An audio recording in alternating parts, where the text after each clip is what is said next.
Hey guys, so this is my 20-week update. I had my big ultrasound and my appointment. Um, as far as my ultrasound went, it was not as I pictured it because the ultrasound tech kind of made it crappy. Let's just put it that way. I got there at 9:20 in the morning. My appointment was not until 9:30. She called me back right as I got in there, and my husband wasn't there yet. I was waiting for him to come in from work, and he was running late. He had something happen, and he was running late. So, anyways, we get back there, and she's like, oh, well, they'll send him in when he gets here. And she's like, we're just gonna look around at the head and stuff. And I was like, I don't want to know the gender until my husband comes in. It was like so important to me. So then 5 minutes goes by, and she's like, oh, well, I have the gender shot. If I don't tell you now, then you might not get it. And I'm like, and before I could say anything, she just said, oh, it's a girl. It's a girl. I hope that you kept your clothes and all your stuff from your first daughter. And like, that is just something you don't say. I'm sorry that, oh, it's just a girl. It's not a boy. I don't have one of each, and da da da da da, people tend to feel sorry for you when you don't have one of each for some odd reason. I'm perfectly happy, having another girl.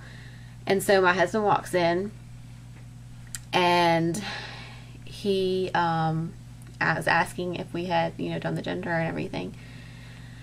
And I asked her to do the gender shot again if possible.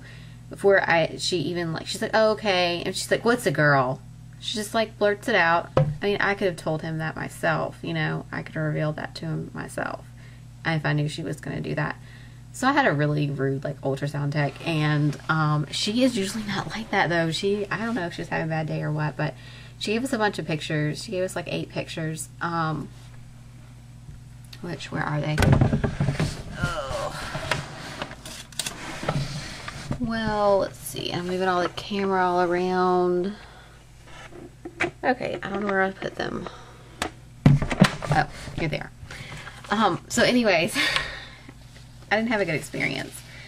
I walked out of there almost in tears because I just didn't have a good experience. And anyways, so let's see. So this is one of the pictures. I'm going to cover up my last name in my doctor's office. But that is one of the pictures, if you can see it really good. It's kind of got a glare there, I can see. And then the other 4 kind of alike. And then this one I've got 2 of as well. One is a really close up, and then this one's kind of a far away picture of the little profile shot there. And then this is the one that says that it's a girl.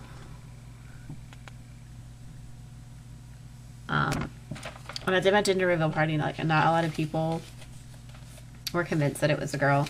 They're like, oh, I think it's wrong, So I have to go back at 24 weeks for my regular appointment, but I also have to go for another ultrasound because they couldn't see her spine because of the way she was laying. So I get another ultrasound at 24 weeks, which is, kind of exciting because I like to see, I would like to see her every month when I go, but they don't do them like that. So anyways, and then my regular doctor, she wasn't in the office, so I saw a different doctor, and he's really nice, and I really would like to switch to him, but I don't know if he'll help male doctors, but I can talk more openly to him about things and ask him questions more than I can her.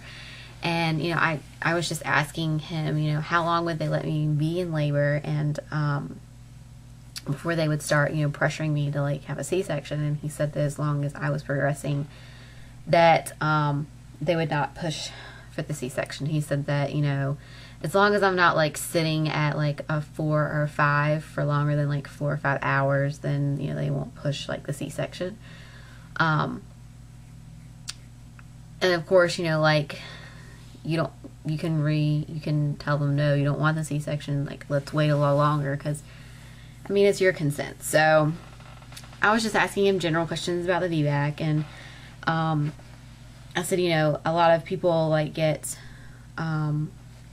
evaluated as, like, a VBAC candidate, like, if they even are a VBAC candidate. And I was like, you know, am I even a VBAC candidate? He said, the only thing that makes me a VBAC candidate, or would not make me a VBAC candidate, would be if I didn't have a low transverse cut surgical, you know, incision, in which that's what I had. And he even went as far as, because he's not my regular doctor, he went as far as, like, getting the nurse to look up in my old paper chart to see what kind of surgical incision I had. So that was really nice of him, and I appreciated that so much. And he went over those ultrasound results with me, which my doctor, she didn't even go over the 12-week ultrasound results. And usually they'll say, you know, if you are, if everything looks good with the baby, so, like, yeah, everything looked good with the baby. She didn't even tell me, like, I just assumed. So he, like, you know, sat down, he's like, you know, the heart looks good, and this looks good, and that looks good, and that looks good, and we found 3 vessels in the umbilical cord, and your cervix, he explained, like, my cervix was long, so that meant that, you know, I didn't have any problems with early labor or anything like that. So, and he just explained things to me so much better than my other doctor has in the past. So I really, really like him, and I really, really want to switch to him, but I don't know, I'm kind of torn. Because I've had my doctor for like 5 years, ever since I moved here. So I just kind of know her, but I don't feel as comfortable with her as I do with him. So anyways, but I did have my gender reveal party today, and that was a lot of fun. Not a whole lot of people could make it.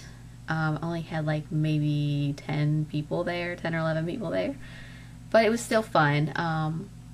One person couldn't find my house, and one person woke up late. She works night shift, and she woke up late and couldn't make it. So, anyways, and as far as like symptoms go for this past week, I still have like the nausea if I don't eat like I should, and I go for long periods of time without eating. Like, I have to eat like about every 3 hours. I have to have something to keep my blood sugar up. So, and that's really like the only symptom I have. I'm really exhausted too, really, really tired, and I think that's just because I have Ella, and I work day shift, and I have to get up early, and da-da-da-da-da. But yeah, I think that's really about it. As far as like cravings, I haven't really had any cravings this week.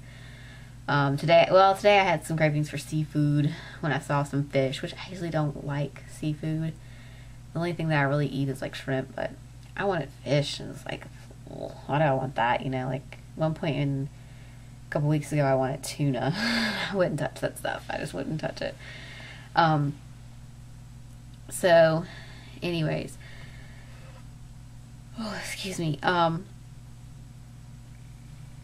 think that's really it for the symptoms wise. I did a separate baby buys video because I knew that it was going to be super, super long if I put it in this video. So I did a baby buys video, and probably by the time you see this video, it will already be posted, and you'll already get to see that. So, anyways, and Ella is starting to get keen on that there's a baby in mommy's belly, and that she's gonna have a little sister that will be here. She doesn't know when, of course, but she doesn't understand all that. But she knows there's a baby in mommy's belly. So, anyways, I think really that is about it. There was something about my ultrasound that I wanted to tell you guys about, but I can't even remember now what it was. Oh yeah, she was when they were looking, she was breech, and they said not to worry because at this point in pregnancy that babies tend to like flip around a lot. Well, she only flips, I only feel her kicks in my upper abdomen, like near my belly button. I don't know, like maybe 2 times a week. All the other times, like this past week, I have felt her kicking at my bladder. And then like when I was 19 weeks pregnant, I felt her moving and turning and kicking all up in my stomach area. So it's kind of got me worried that she kind of likes it down there and she's going to stay down there like that. So really, really hoping that she'll turn like Ella did. Ella turned around, I can't remember, 30-some weeks or something like that. I know it was like 10 or 12 weeks before my due date. And I remember like watching her flip. It was when I was working night shift, and she just turned her entire body. I just saw it just move, and it was like a the way, like a motion, and it was, I was like, oh, she must have turned or something, you know. And so anyways, but yeah, I think that's about it. If you guys have any questions for me, let me know. I will show you my belly, even though I'll put a picture at the end. I still like to do the live shots just for the memories.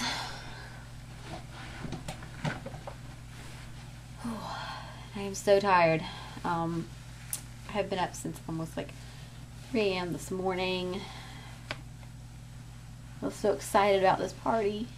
That is my belly. Stretch marks are starting to get a little more darker and yickier. And there's it from this side. And my stomach has begun to itch too, and my belly button is just, every week it seems like it's just starting to just keep on coming out. Oh, and there was one more thing I want to tell you guys. For Ella, we did a little Build-A-Bear. She got like an elephant, which is, I'll show you guys. The elephant is right over there. We made her the elephant. That's me, the elephant, and then I made her the bear that says it's a girl, and it's pink with hearts on it. And so that one's upstairs in her room though, and I'm not gonna go bug her. She's sleeping. So anyways, but we're gonna go build this next one. I'm gonna let Ella actually pick it out and let her build it for her. So anyways, but that's it. Thanks for watching.